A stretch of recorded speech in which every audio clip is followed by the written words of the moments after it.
She wore the waist bead. If only she knew what it truly meant. A story by Bonietta. If only Jummai had known what that tiny waist bead truly meant before wearing it, she would have thrown it into fire that very night. But now, she sat alone in a hospital ward, her once perfect body swollen and sore, her mother praying outside the door, and her mind replaying every wrong step that led her here. The doctors couldn't explain what was happening to her, but Jummai knew. She had seen the Queen Mother's face in her dream again, the same cold smile that promised beauty, wealth, and power, at a price she never understood. As the wind howled through the window, her body shivered. A faint sound came from her waist. The beads, the same beads that made her feel powerful, began to glow faintly. She screamed. Then the screen of her memory cut sharply to the past. 2 years earlier, she was just Jummai the tailor, a quiet girl with dreams too big for her pocket. Every morning, she passed the elegant streets where Eno, Bola, Nkem, Aisha, and Chisom lived. Women who made heads turn with their curves, perfumes, and cars that sparkled like mirrors.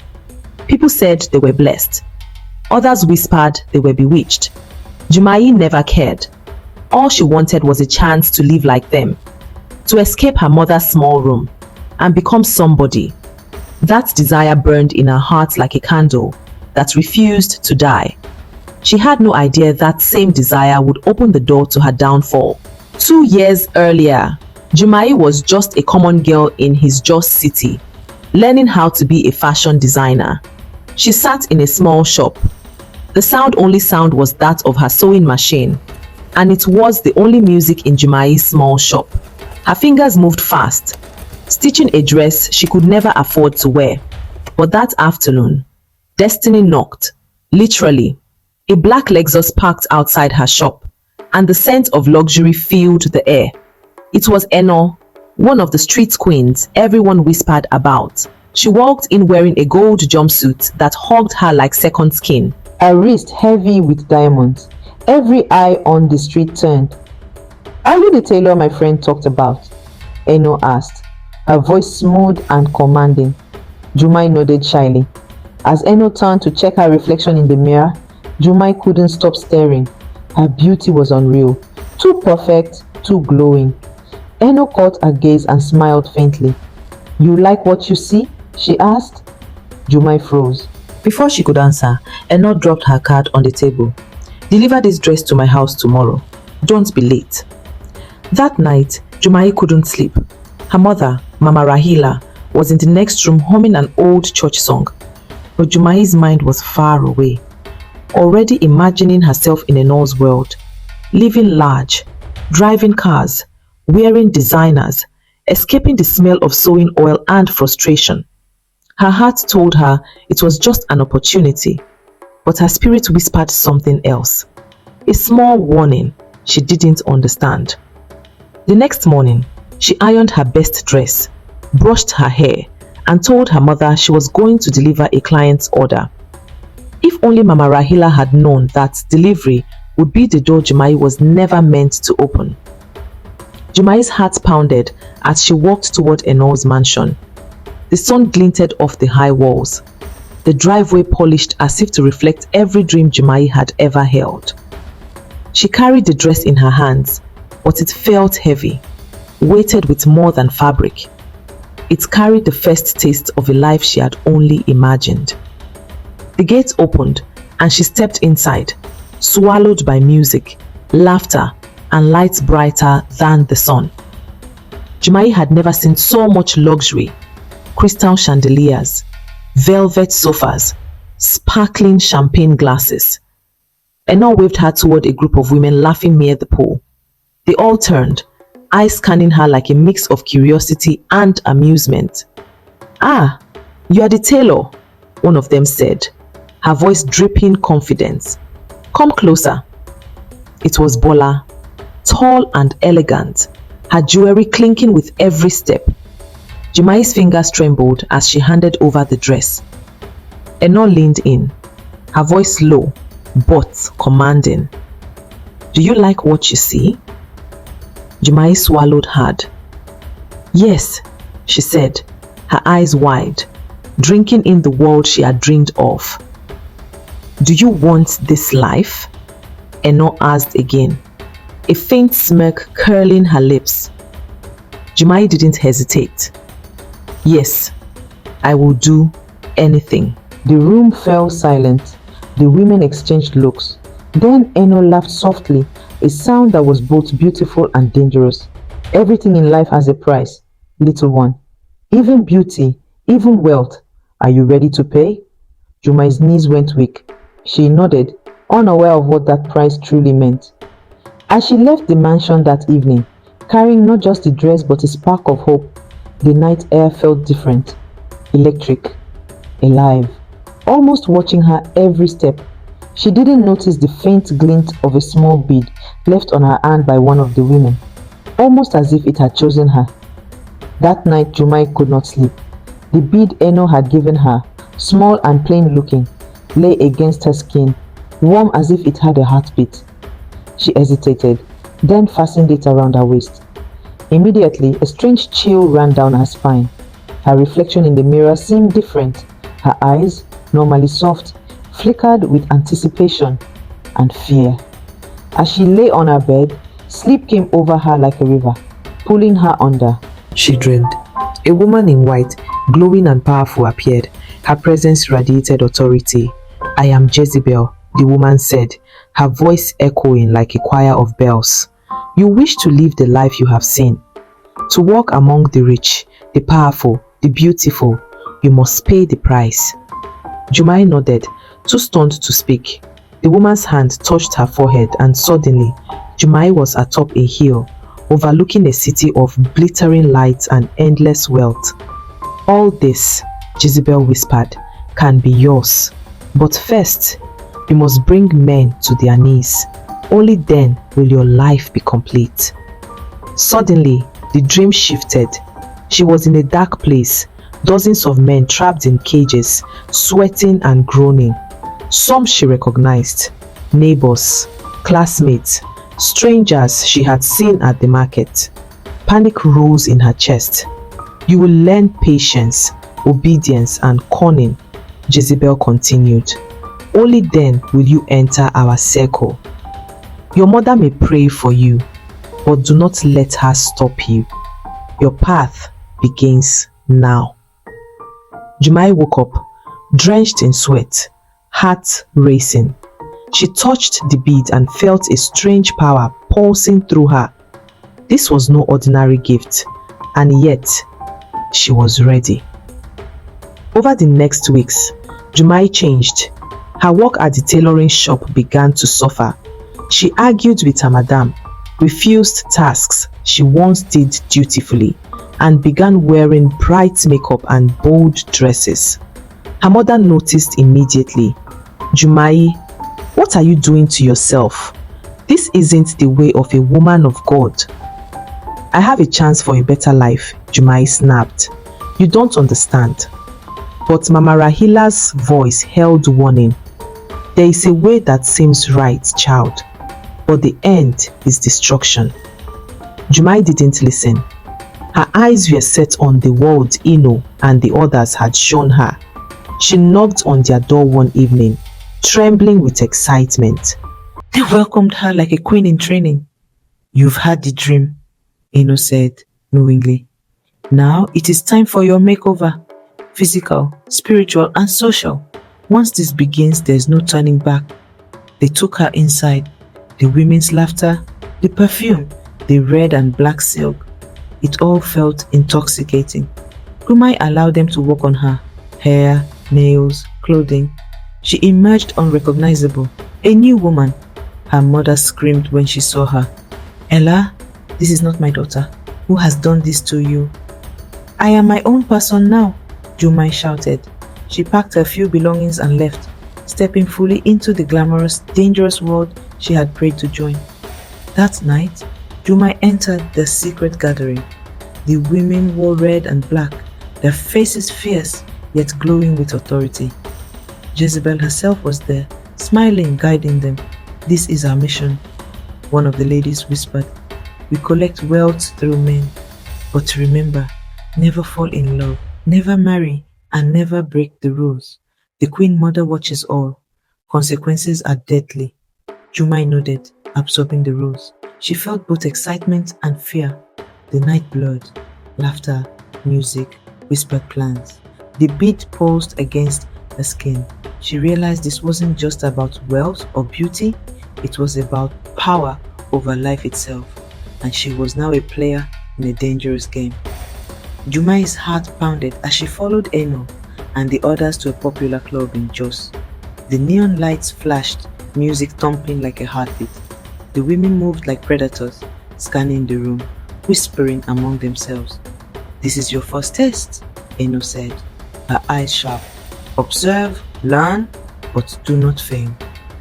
Jummai watched as the women approached men, laughing, speaking, and subtly reading their wealth. She felt nervous, but also powerful, the bead pulsing like it knew she was ready. Her first target was a young businessman sipping champagne in the corner. He looked kind, generous, unaware of the gaze upon him. Jummai's stomach twisted. "I don't want to hurt anyone," she whispered to herself. Eno's hand rested on her shoulder. "Hurt? You mean nothing. Wealth is the price. Remember Jezebel's words?" Jummai swallowed and approached him, putting on the charm she had practiced in the mirror, her voice soft, a smile captivating. The man laughed at her jokes, unaware he had already stepped into her orbit. That night, Jummai felt a thrill unlike anything before. She had tasted power, and she craved more. But in the quiet moments as she returned to the red and black coven house, doubt gnawed at her heart. The days that followed were intoxicating. Jummai began to enjoy the attention, the money, and the influence she gained over men. Her wardrobe expanded. Makeup became her armor. But at night, the bead pulsed painfully, reminding her of the unseen chains she had placed on her life. Her mother prayed constantly, crying in church every Sunday, asking God to protect her daughter from the darkness she had stepped into. Jummai ignored it, thinking her mother didn't understand ambition, power, and success. One evening, she hesitated before following Eno's instructions. She wanted to refuse a wealthy man, but the woman's whisper reminded her, "No turning back." Suddenly, she had a vision. Jezebel appeared, pointing toward the cage of men she had seen before. The eyes seemed to pierce through her soul. "Do you understand now? Every choice has a cost," Jezebel warned. Fear and desire warred inside Jummai. She clenched her fists. She wanted the life she had dreamed of. But at what cost? Jummai woke one morning feeling a strange heaviness in her chest. She looked into the mirror. Something was wrong. Her reflection seemed off, not entirely her own. In the corner of the room, the bead glowed faintly. She remembered Jezebel's warning, "Every step forward brings a price." That day, she was called to the coven house. Eno's face was grim. "One of you has made a mistake," she said. Jummai's stomach dropped. Could it be her? Bola had been caught accidentally entangled with a man of the wrong class. The Queen Mother had appeared and Bola had begun to suffer. Sudden illness, pain, and shame. The lesson was clear. Disobedience brings immediate consequence. Jummai's heart raced. She realized this wasn't just about wealth and beauty. It was about obedience, control, and the dark rules that bound them. She prayed silently, asking God for strength, though she still walked the path. Jummai tried to balance her two worlds. By day, she was the ambitious tailor, friendly with neighbors, smiling politely. By night, she was part of the red and black coven, hunting wealth, following rules she barely understood. Her mother noticed the changes. "Jummai, the Lord sees your heart. There is danger in this life you chase," she warned. Jummai only smiled, hiding the truth. At the coven, Jezebel was pleased. Jummai's skill in attracting wealthy men grew, and her loyalty seemed strong. But a shadow of doubt lingered. She sometimes wondered if her mother's prayers were a shield. and whether God would step in before the darkness fully claimed her. One night, the bead pulsed violently. Jummai screamed, gripping her waist. A vision of the trapped men appeared, their eyes pleading, their voices screaming silently. She shivered, realizing power over others could never replace true peace. But she had gone too far to turn back now. Weeks passed, and Jummai's transformation astonished everyone in Jos. Her skin glowed, her figure perfect, and her charm irresistible. People whispered about her in awe, not knowing the power of the tiny bead wrapped around her waist. At the coven, Jezebel watched her progress, nodding. "You're learning quickly, but remember, beauty attracts not only wealth, it attracts danger." Jummai laughed at the warning. She had tasted influence. Men bowed before her, money flowed, and the world seemed pliable under her touch. Yet late at night, as she rested in her small rented apartment, she remembered her mother's prayers, the church songs, and the words of the preacher, "Do not chase after riches at the expense of your soul." Her fingers grazed the bead. A soft hum echoed in her ears. Power had a voice now. Jummai shivered. Could she truly walk this path without losing herself? One evening, Eno broke the sacred rule. She mistakenly entangled with a man of the wrong status, someone the Queen Mother forbade. The consequences were swift. Eno screamed in the night as her body convulsed. The Queen Mother appeared in a vision, scolding her. "You have broken the law. Your mind will fracture until balance is restored." By morning, Eno was found wandering the streets, muttering incoherent words. The coven was shaken. Jummai realized the stakes were higher than she imagined. "No matter how beautiful you are," Nkem whispered to her, "this life is dangerous. One wrong step." Jummai's heart tightened. The first lesson of karma had arrived. Jummai began to hunt, moving from clubs to parties, identifying wealthy men. Each encounter felt like a mission. She had to judge quickly: wealth, influence, and obedience to the rules. The bead pulsed every time she approached the right target, guiding her. Yet every night she returned to her room exhausted, haunted by the visions of the men trapped in cages, their eyes pleading. She prayed silently, asking God to guard her soul, but kept moving forward. The glamour and wealth were too addictive. Bola, ambitious and bold, broke another rule. She unknowingly targeted a man connected to Eno's family. A feud erupted, wealth was stolen, enemies multiplied, and Chisom narrowly escaped harm. The Queen Mother appeared to the coven furious. "Disobedience destroys all. Loyalty must be absolute." Jummai watched, her heart pounding. She realized the glamorous life came with dangers she couldn't see. A single misstep could ruin everything.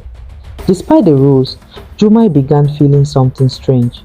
Attachment to a man who visited the coven unknowingly. Her heart battled desire and obedience. The bead pulsed violently, warning her, but her curiosity overpowered caution. That night, Jezebel's vision appeared. "You know the price," she whispered. Jummai felt fear claw at her chest. Could she resist temptation, or was her heart already lost? The man Jummai was drawn to suddenly lost his wealth. She watched in horror as his empire collapsed overnight. She realized the bead's power wasn't a blessing, it was a curse. Fear gripped her. She remembered her mother's prayers and the preacher's warning. God's hand was at work, even when Jezebel's power seemed absolute. Jummai vowed silently, "I must survive this, but not at the cost of my soul." Nkem broke a minor rule, thinking it harmless. A wealthy man she charmed was secretly poor.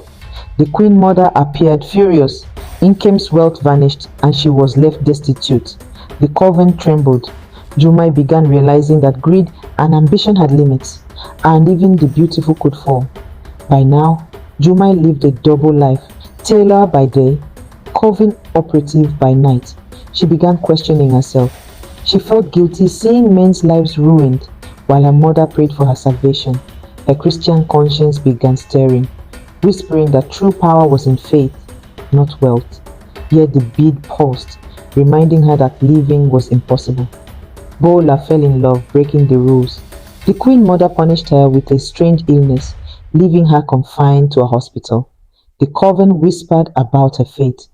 Jummai's heart wrenched. She realized that beauty, wealth, and power could never replace obedience to God and the soul's safety. Jummai stood before the mirror, touching the bead. Her reflection no longer thrilled her. The wealth, the glamour, it felt hollow. Her mother's voice echoed in her mind. There is a way that seems right, but the end is destruction. She realized she had a choice: continue the path of Jezebel, risking her soul, or find redemption and break free before it was too late. But Jezebel's laugh echoed faintly, reminding her, there is no turning back, unless you pay a price far greater than you imagined. Jummai blinked as the fluorescent lights buzzed above. The hospital bed beneath her felt cold, foreign. Her body ached in ways that weren't just physical. She remembered the glowing bead on her waist, the visions, Jezebel, and all the men whose lives she had touched. Her mother knelt outside the door, murmuring prayers. Jummai's heart ached with shame. Had she gone too far? She wondered. Flashbacks flooded her mind. Eno screaming in madness after breaking the rule, Bola confined to a hospital bed due to her reckless choices, Nonkem losing everything overnight. Each memory connected back to this moment. The bead, the coven, the false glamour, the cost she had ignored. Tears filled her eyes. She whispered a prayer, broken and desperate. Lord, save me, even now. Jummai remembered Eno's downfall clearly. One wrong move with a man, and she spiraled into madness. The laughter and glamour had vanished overnight, replaced by endless confusion and fear. Even after the Queen Mother punished her, Eno's beauty remained, but her mind was shattered. Jummai realized then that the coven's power was a trap. Temporary wealth, temporary beauty, permanent consequences. A pang of fear struck her chest. This could have been me, she thought. Bola's fate mirrored Eno's. Jummai remembered visiting her once in the hospital. The girl who once flaunted beauty and wealth was now pale, silent, trapped in her body. She broke the rules, a nurse had whispered. The Queen Mother punishes without mercy. Jummai shivered. The path she had chosen wasn't just dangerous, it was deadly. She realized her mother's prayers had kept her from wars, yet she had ignored them for years. The memory of Chaizong being knocked down by the wife of a man she had ruined came back sharply. Paralyzed, angry, and broken, the life she flaunted had led only to disaster. Jummai's chest tightened.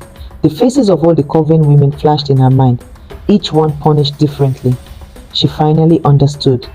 Nothing that comes from darkness lasts. Jummai looked at her reflection in the hospital mirror. She barely recognized herself. Her body bore the signs of her choices. The bead still glowed faintly, her figure altered from cosmetic enhancements. Suddenly, she felt a presence, Jezebel's faint whisper in her ear. The price is yours to pay. But Jummai wasn't afraid anymore. For the first time she felt clarity. God had allowed her to see the end before it was too late. That night, Jummai prayed harder than ever. She confessed every choice, every ambition that ignored God's guidance. She asked for forgiveness and strength to leave the coven's influence behind. A warmth filled her chest. The bead pulsed once and then went cold. It was as if the power that had controlled her for years had loosened. She realized salvation was not wealth, beauty, or influence. It was returning to God, her mother, and her true self. Every memory strengthened her resolve. Wealth and beauty are temporary. Morality, faith, and wisdom last. Jummai's mother entered the room. Tears streamed down her face. My daughter, you are alive. You are safe. Jummai fell to her knees. Mother, forgive me. I wanted wealth, beauty, power, and I almost lost my soul. Mama Rahila embraced her. God's mercy is greater than all mistakes. Remember this. Humility and prayer are more powerful than any spell or charm. For the first time in years, Jummai felt real peace. As she recovered, Jummai reflected on everything: the coven, the bead, the glamour, the punishments, the losses. She realized wealth gained through manipulation brings destruction. Beauty without God's guidance attracts danger. Ambition without faith leads to ruin. Her Christian heart whispered, God is the ultimate source of true abundance. Jummai left the hospital a changed woman. She returned to tailoring, not as a way to chase wealth or glamour, but as a humble vocation. She prayed daily, helped her siblings, and warned other girls about the dangers of chasing false glamour. She never touched the bead again. Her friends' fates, Eno's madness, Bola's sickness, Chisholm's paralysis were constant reminders that darkness has a cost, no matter how shiny it appears. As she walked through Jos, her mother by her side, Jummai whispered a prayer of gratitude. Thank you, Lord, for letting me see the truth before it was too late. If Jummai's story touched your heart, take a moment to reflect on your own choices. Don't be blinded by wealth or beauty. Walk in faith and integrity. Subscribe and hit the notification bell to follow more stories that teach and warn about life's hidden dangers.